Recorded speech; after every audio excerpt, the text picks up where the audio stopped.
Son los padres los únicos que pueden dar a su hijo un espacio real y simbólico, físico y afectivo.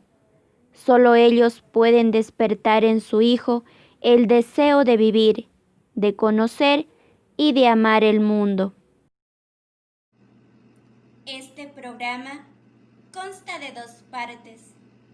La primera tiene la finalidad de ayudar a los padres con el desarrollo armónico de su hijo con discapacidad visual, a la vez que les sirva como apoyo en los momentos en los cuales se sientan desorientados, ya que se encontrarán con dificultades debido a los continuos desafíos emocionales que presenten conforme crece su hijo y atraviesa las diferentes etapas de su vida. Sin embargo, es preciso que los padres con niños con deficiencia visual comprendan que para poder partir con la preparación de su hijo, es necesario que estén en disposición de ayuda, además de comprender las orientaciones que le den los profesionales.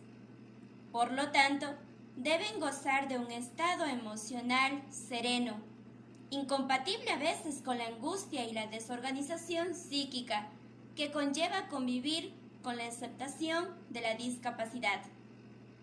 La segunda parte, hablaré sobre algunas recomendaciones importantes que ayudarán a prevenir la discapacidad visual en adultos mayores. Soy Erika Robles Arango, estudiante de la Universidad Nacional de Loja. Continuamos.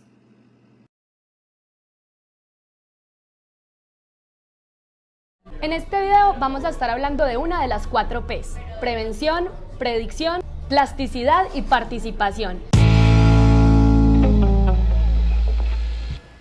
Carlos Quintero, ¿quién es?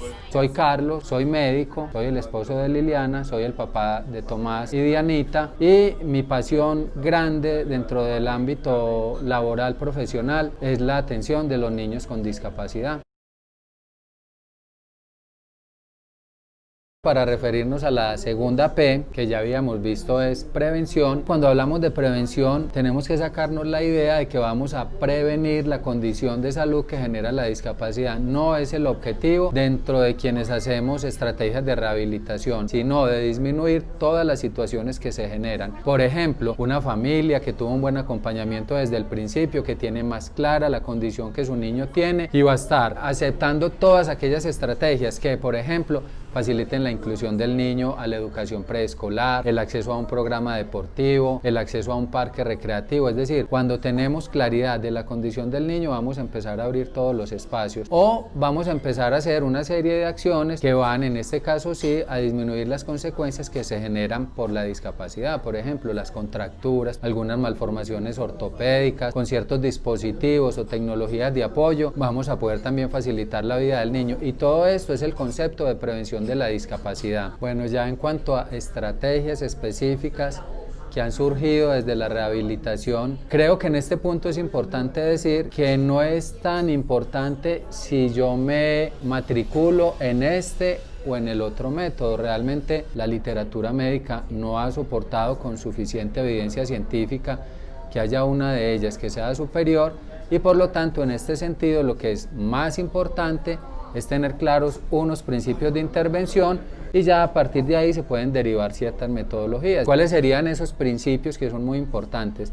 El primero es que las intervenciones idealmente se hagan en el entorno. Segundo, tiene que haber motivación. Las actividades tendrían que producir en el niño algo que le resulte motivante para poder despertar un aprendizaje.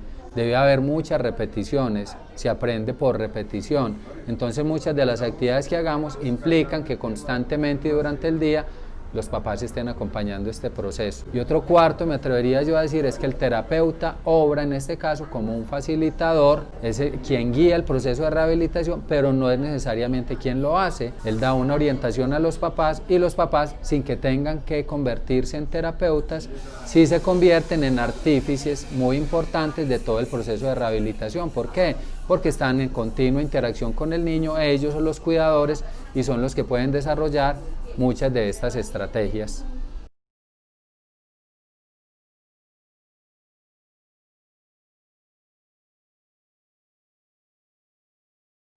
guía de apoyo y orientación a padres de familia que tienen niños con discapacidad visual.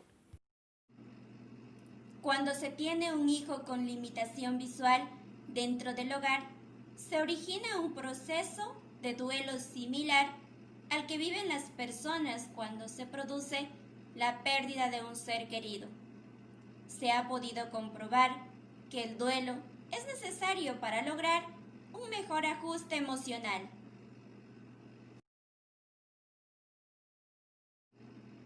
El periodo más crítico para los padres es la aceptación de un hijo con alguna discapacidad, lo cual evidencia problemas en el ambiente familiar y social, sobre todo cuando en su situación de padres notan las reacciones hostiles de amigos o vecinos, sintiéndose sin armas para poder afrontar estos momentos de angustia y de desilusión. Lo fundamental es aprender a valorar a los hijos con todas sus potencialidades. Solo los padres pueden despertar en su hijo el deseo de vivir, de conocer y de amar el mundo.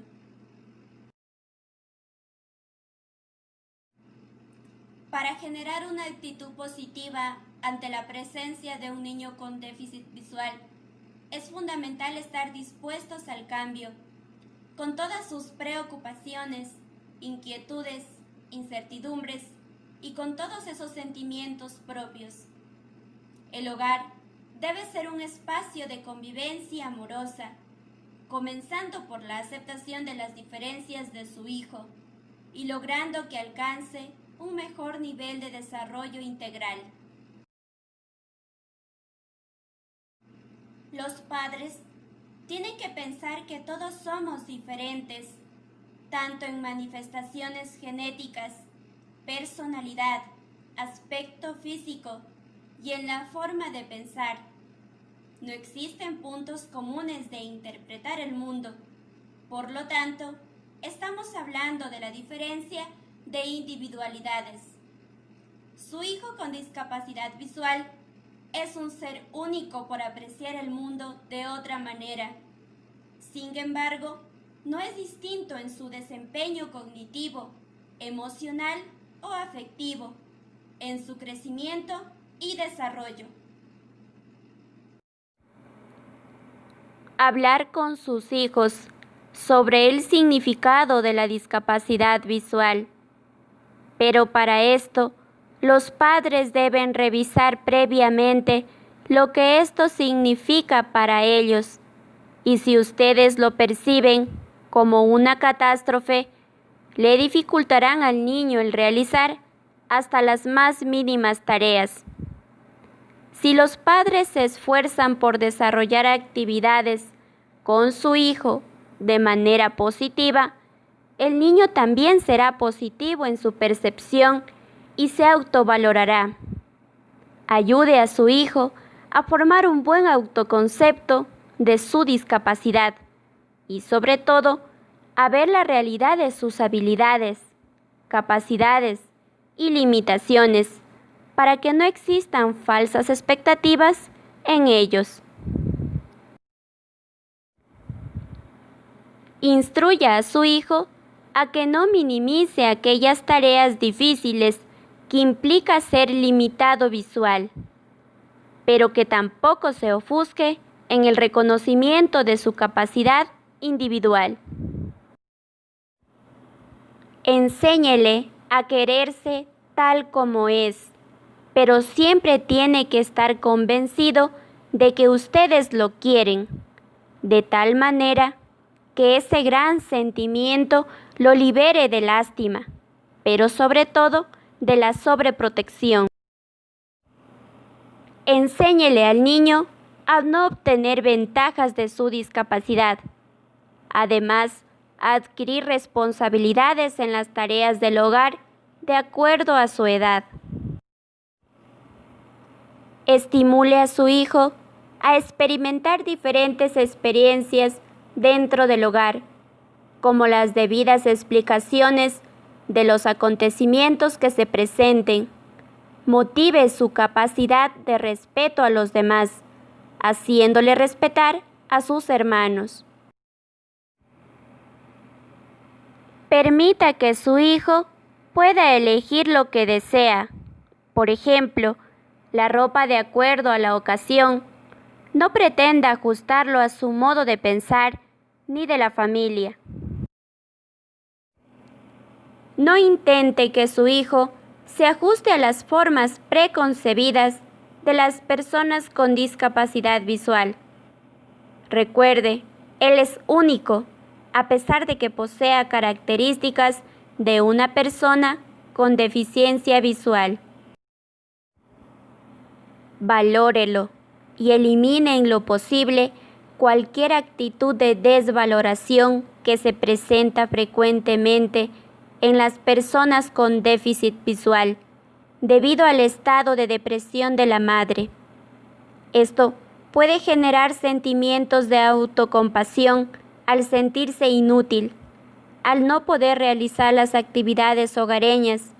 Esto provocará una disminución en su autoconcepto, que en el futuro puede provocar rechazo hacia sí mismo. Necesitan fortaleza en momentos en los cuales ustedes se sientan frustrados.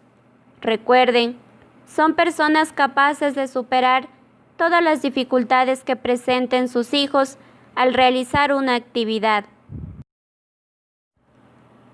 Recuerde que es importante la ayuda de un profesional que conozca de discapacidad, y además es bueno conversar con otros padres que vivan o se encuentren en iguales situaciones que la de ustedes, sobre todo para que conozcan cómo han logrado alcanzar el rol de padres de un niño con discapacidad visual. Uno de los sentimientos comunes en los padres es la culpa, la cual se presenta sobre todo cuando se desconocen las causas de la discapacidad visual. Es importante que se informen de las razones por las que se produce el déficit visual y sobre todo saber qué puede realizar su hijo y qué habilidades presentará. Una incertidumbre latente en ustedes se presenta sobre todo cuando se preguntan: ¿seré capaz de soportar la discapacidad de mi hijo? ¿Sabré cómo hacerlo? ¿Mi hijo podrá hacer algo? ¿Logrará cuidarse de sí mismo? Todas estas interrogantes concluyen con frustración, temor, llanto y dolor. Es necesario que asuman la idea de un hijo real con limitaciones, que examinen en esos momentos los sentimientos que afloran al pensar que no tienen el hijo ideal que esperaban. Recuerden que él los necesita, está presente esperando su amor, apoyo y ayuda para salir adelante, para convertirse en un niño cariñoso y seguro. Ustedes como padres vivieron el trauma de saberse con un niño con déficit visual, debido a que muchos recibieron el diagnóstico en el momento del nacimiento.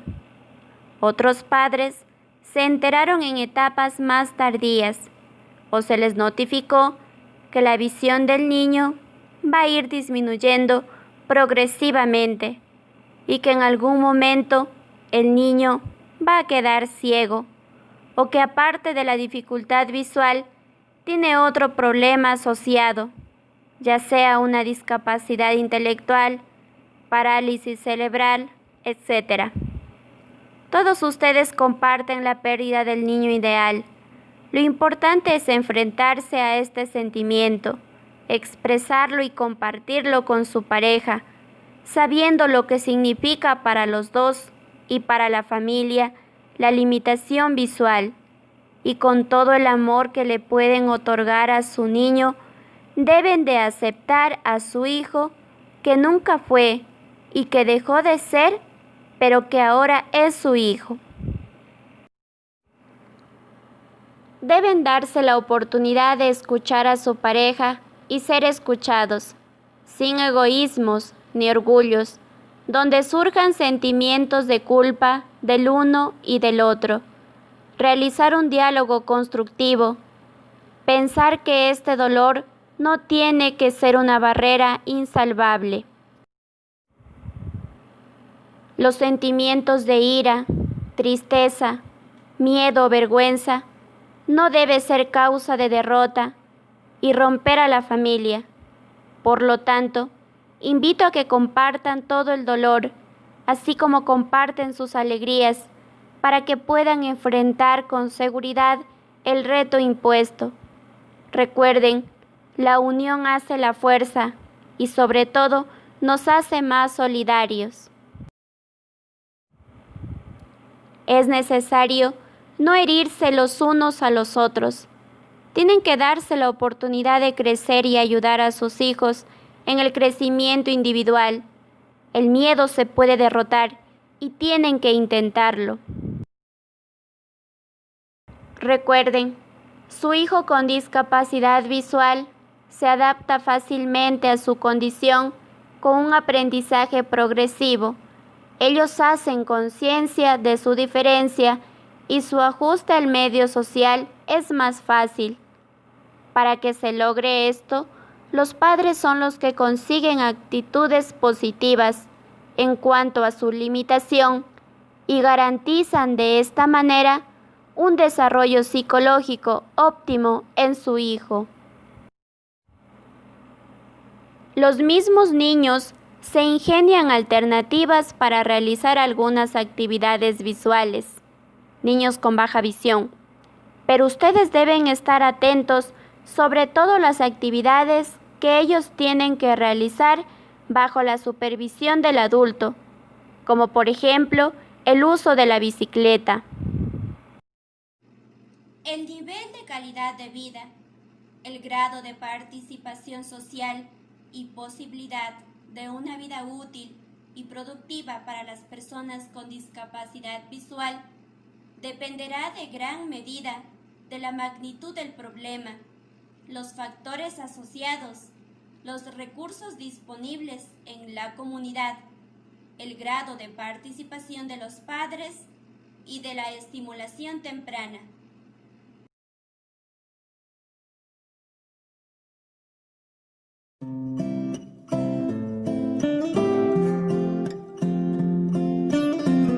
Hola amigos de Salud TV, soy el doctor Alejandro Candray, soy médico cirujano oftalmólogo.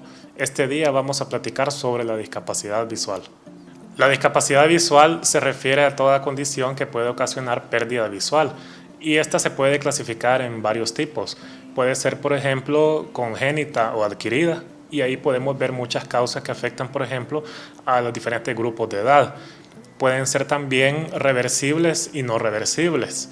Y en base a eso, pues podemos separarnos en varias enfermedades de las cuales es importante educarse para poder prevenir y evitar que estas enfermedades lleguen a ocasionar una pérdida visual importante. Existen muchas causas que pueden ocasionar discapacidad visual, entre ellas las más importantes son las cataratas.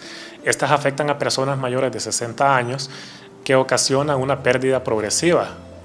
Están predispuestas las personas diabéticas y aquellas personas que también utilizan medicamentos como los esteroides durante mucho tiempo. Otra condición que puede ocasionar una discapacidad bastante severa es el glaucoma. Y esta tiene la peculiaridad que es una condición asintomática, es decir, que el paciente muchas veces no se da cuenta que la padece y puede llegar a padecer de un grado bastante avanzado de discapacidad hasta cuando ya el paciente nota algún tipo de dificultad en su vida diaria. Es por eso que estas enfermedades como la catarata y el glaucoma deben ser detectadas de manera bastante oportuna para evitar que los cambios que se producen pues sean de manera irreversible. Soy el doctor Alejandro Candray, médico oftalmólogo para Salud TV. Nos vemos en la próxima.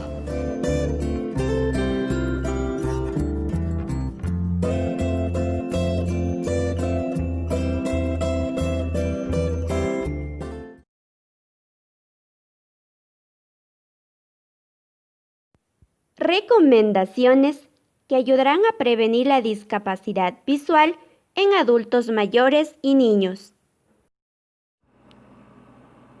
Las estadísticas mundiales de la Organización Mundial de la Salud, OMS, indican que en el mundo hay aproximadamente 285 millones de personas con discapacidad visual, de las cuales 39 millones son ciegas y 246 millones presentan baja visión.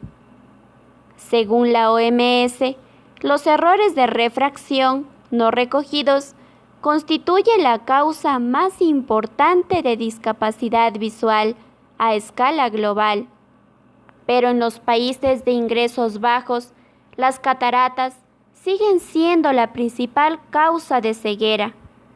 Sin embargo, el 80% del total mundial de casos de discapacidad visual se puede evitar o curar. La iniciativa Visión 2020. El derecho a ver bien de la Agencia Internacional para la Prevención de la Ceguera y la OMS surgió en 1999, debido a que durante la década de los años 90 se calculó que la magnitud de personas con discapacidad visual se duplicaría durante el periodo de 1990 al 2020. Adicionalmente a las iniciativas internacionales o nacionales, cabe resaltar que el individuo tiene un rol importante en el cuidado de su vista. La visita al oftalmólogo por lo menos cada 1 o 2 años. Aun cuando no se haya detectado enfermedades o molestias oculares, y los niños pueden iniciar la visita desde los 3 años. Promover una alimentación rica en frutas y vegetales. La vitamina A, la vitamina C y magnesio son fundamentales para el desarrollo de la vista. Sin embargo, esto no sustituye la revisión del profesional ni otros cuidados. Para aquellas personas que usan lentes, el debido mantenimiento de estos son limpiarlos con productos especialmente desarrollados para ese fin y no utilizar otro tipo de jabones o detergentes para evitar la corrosión y daño. Preferir los lentes con antirreflejo para mejorar el enfoque y la convivencia con luces artificiales. Mantener una estricta rutina de limpieza de los lentes de contacto para evitar una infección ocular, guardarlos en un recipiente libre de bacterias y cambiar el líquido diariamente. El uso de lentes oscuros para evitar las consecuencias de los rayos ultravioleta desgastan la vista y pueden generar enfermedades como las cataratas y quemaduras en la retina. Uso y abuso de las pantallas electrónicas. No utilizar las pantallas en la oscuridad, pues ocasionan mayor cansancio de la vista y puede derivar en problemas de graduación. Mantener una distancia prudencial del televisor, las computadoras, tabletas o teléfonos inteligentes. Las personas con resequedad ocular siempre deben llevar consigo sus lágrimas artificiales o las gotas indicadas por su oftalmólogo. Descanso de la vista. Se recomienda seguir la técnica del 20/20, que luego de 20 minutos de estar frente a un monitor, se debe descansar la vista durante 20 segundos, mirando al horizonte y relajando la vista, sin enfocar nada. Al sentir cansancio también, es prudente cerrar los ojos sin apretarlos por unos segundos o recurrir a las compresas frías si están inflamados. Hemos llegado a la parte final de este programa. No te olvides de compartir para llegar a más personas. Nos vemos en el próximo. Quiero invitarte a que sigas mi página en Facebook, Inclusión sin distinciones. En la descripción te dejo el link. Estoy publicando contenido de interés óptimo para cultivar nuestro aprendizaje sobre las discapacidades. Nos vemos en la próxima edición.